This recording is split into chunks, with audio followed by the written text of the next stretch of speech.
여러분 안녕하십니까? 채널K 뉴스입니다. 교회일보와 퀸즈 희망나눔재단이 계속되는 경기 침체로 어려운 시간을 보내고 있는 퀸즈 주민들에게 추수감사절을 맞아 행복쌀 나누기 캠페인을 벌였습니다. 비록 날씨는 추웠지만 마음만은 따뜻한 추수감사절이 됐습니다. 박민기 기자가 보도합니다.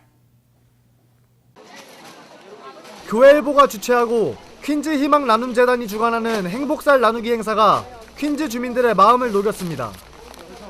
퀸즈 156가와 노던 블루버드에 위치한 한아름 마트에서 진행된 이번 행사는 어려운 경제 사정으로 행복과 웃음을 잃어버린 퀸즈 이웃들에게 희망과 사랑을 안겨주기 위한 목적으로 진행됐습니다.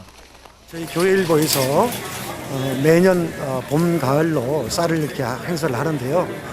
지난 2월에 이어서 땡스기빙 데이를 맞이해서 많은 경제적으로 어려운 이웃들에게 희망과 용기를 주고자 이번에 쌀을 1000포 나누기 행사를 했습니다. 한파로 인한 영하의 날씨에도 불구하고 700여 명의 퀸즈 주민들은 쌀 한 포대의 행복에 한박 웃음을 지었습니다. 이날 제공된 쌀은 이번 행사를 주최한 교회일보를 포함 12명의 후원자들의 힘으로 마련됐습니다.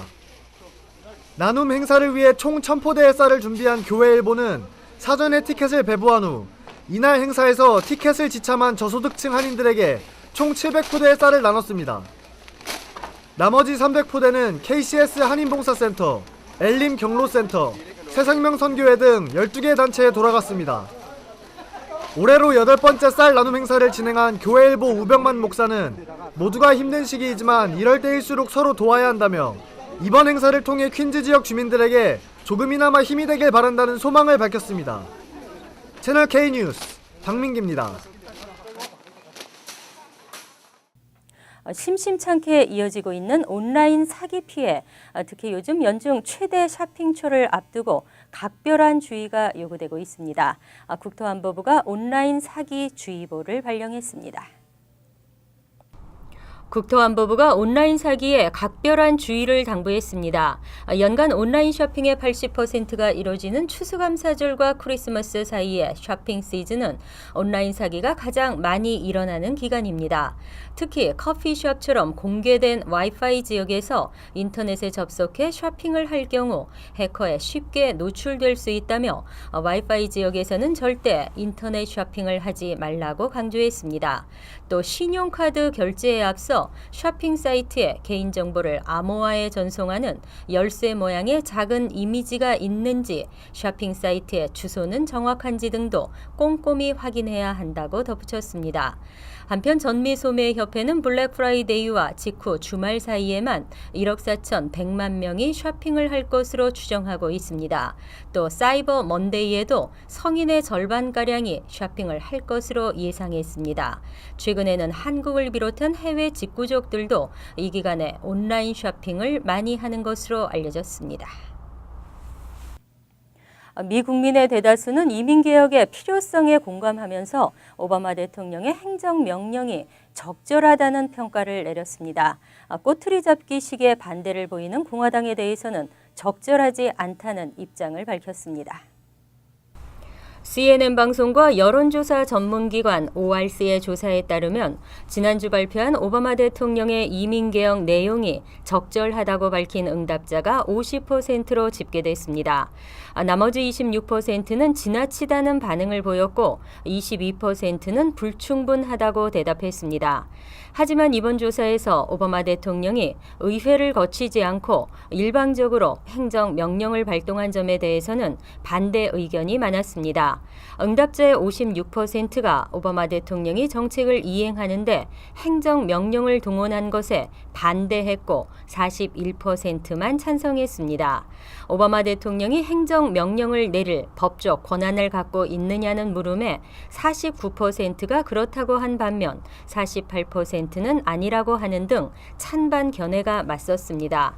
하지만 응답자들은 공화당에도 우호적인 대답을 하지 않았습니다.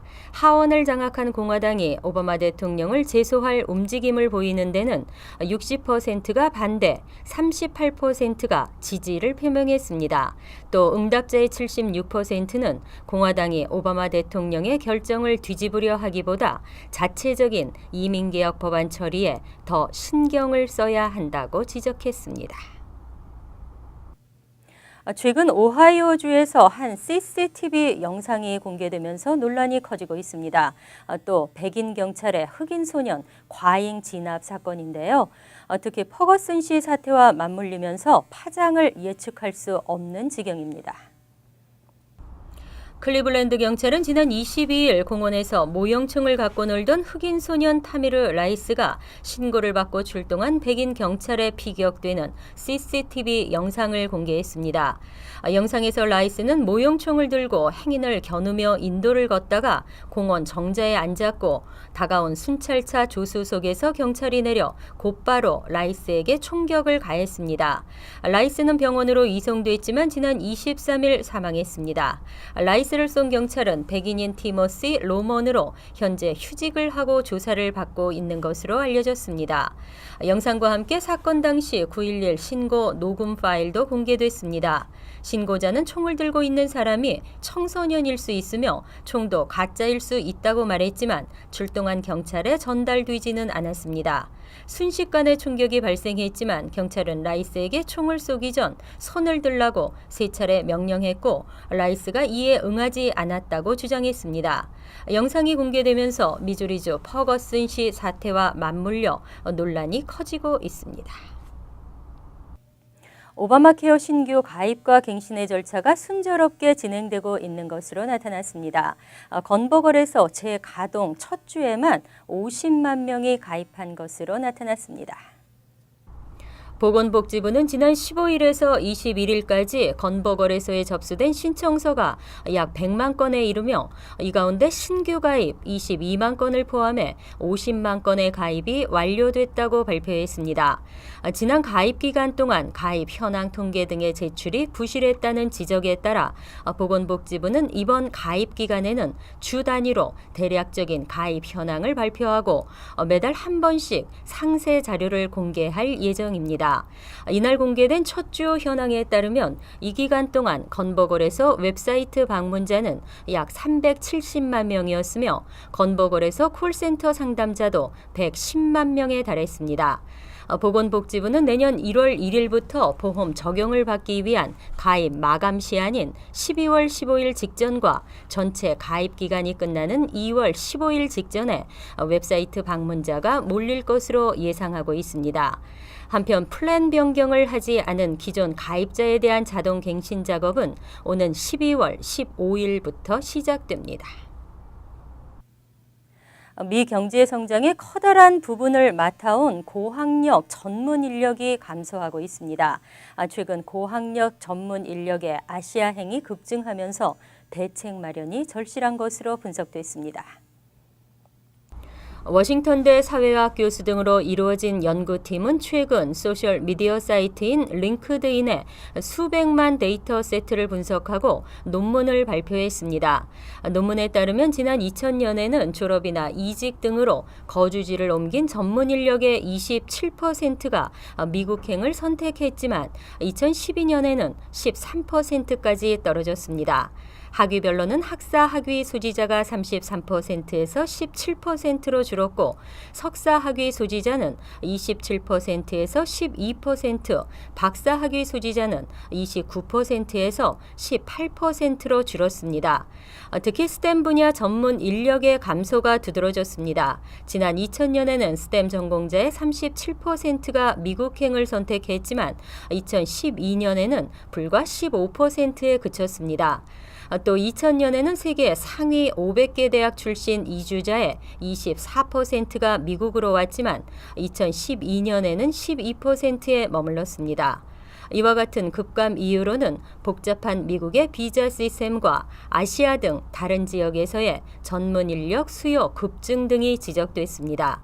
실제로 아시아 국가들은 최근 전문 인력 유치에 성공하고 있는 것으로 나타났습니다. 미국인들의 가계부채가 다시 증가하는 추세로 돌아섰습니다. 허리띠를 졸라매며 빚 줄이기에 나섰던 미국인들이 경기 회복과 더불어 자동차와 집 구매 등을 하기 시작한 것이 원인으로 지적됐습니다. 월스트리트저널은 지난 3분기 미국인들의 주택 모기지, 자동차 대출, 학자금 대출 등을 포함한 가계부채가 전 분기보다 780억 달러 늘어난 11조 7천억 달러를 기록했다고 보도했습니다.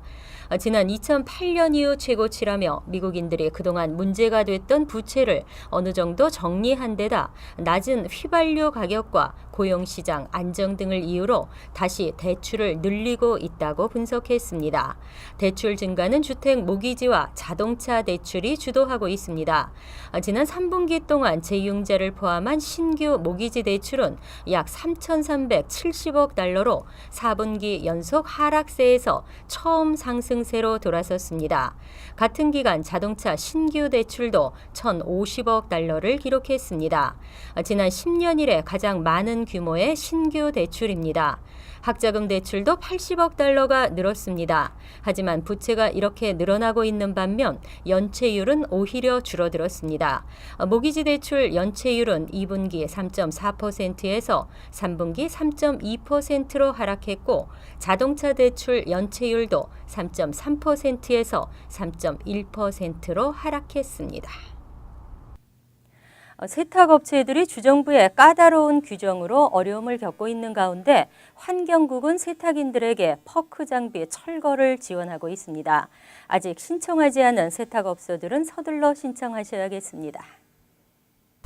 뉴저지 환경국은 최근 뉴저지 한인세탁협회에 공문을 보내 올해 초부터 시작된 퍼크 장비 철거 지원금 예산이 아직 남아있다며 아직 신청하지 않은 업소들은 신청을 서두를 것을 요청했습니다. 주정부는 지난 1월부터 화학물질의 유출 위험성을 이유로 퍼크 장비를 철거하는 세탁소에게 $10,000의 지원금을 지급하고 있습니다. 지원금은 주상복합 건물 내 퍼크 장비 사용 업소나 세탁 장비 퍼밋 중 하나인 GP12를 소지하고 있지만 새로운 퍼밋인 GP12A로 변경이 불가능한 업소, 그리고 3세대 퍼크 장비 사용 업소와 2000년 1월 1일 이전 허가받은 4세대 퍼크 장비 사용 업소 등에 지급됩니다. 특히 주상복합 건물에 위치한 퍼크 장비는 2020년 12월 21일부터 사용할 수 없기 때문에 이전에 모두 철거해야 합니다. 지원금 신청 접수는 환경국 웹사이트에서 신청서를 다운로드받아 W9 양식과 함께 관련 부서에 우편으로 보내야 합니다. 현재 뉴저지 한인세탁협회는 한인업소들의 지원금 신청 절차를 돕고 있습니다. 뉴저지 포트리 학군의 학생 수가 급격히 늘어나면서 증축이 불가피했습니다. 현재 증축이 진행되고 있지만 이에 따른 예산이 문제입니다. 이에 대한 주민의 의견을 묻는 주민 투표가 오는 12월 9일 실시될 예정입니다. 뉴저지 포트리 교육위원회는 제2초등학교와 중학교 교실을 각각 12개와 33개 늘리기 위한 학교 확장 계획을 추진 중입니다. 과학실과 카페테리아 등도 새로 만들 계획이며 총 4,980만 달러의 예산이 투입될 것으로 전망되고 있습니다.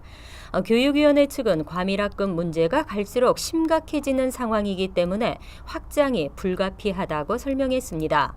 문제는 예산의 상당 부분을 재산세 인상을 통해 주민들이 부담해야 한다는 점입니다. 교육위는 전체 예산 가운데 약 820만 달러는 주정부가 지원하지만 나머지는 자체적으로 조달해야 한다고 밝혔습니다. 46만 7천 달러짜리 주택 소유주의 경우 앞으로 30년간 매년 약 190달러의 세금을 추가 부담해야 할 것으로 예상되고 있습니다. 주민들의 찬반 의견을 묻기 위해 오는 12월 9일 주민투표를 실시할 계획입니다. 또 앞서 12월 2일 오전 11시 포트리 공립도서관에서는 폴 섹스턴 교육감을 초청하고 설명회를 연다고 밝혔습니다. 항상 여러분과 함께하는 채널K 뉴스 여기서 마칩니다. 편안한 밤 되시기 바랍니다.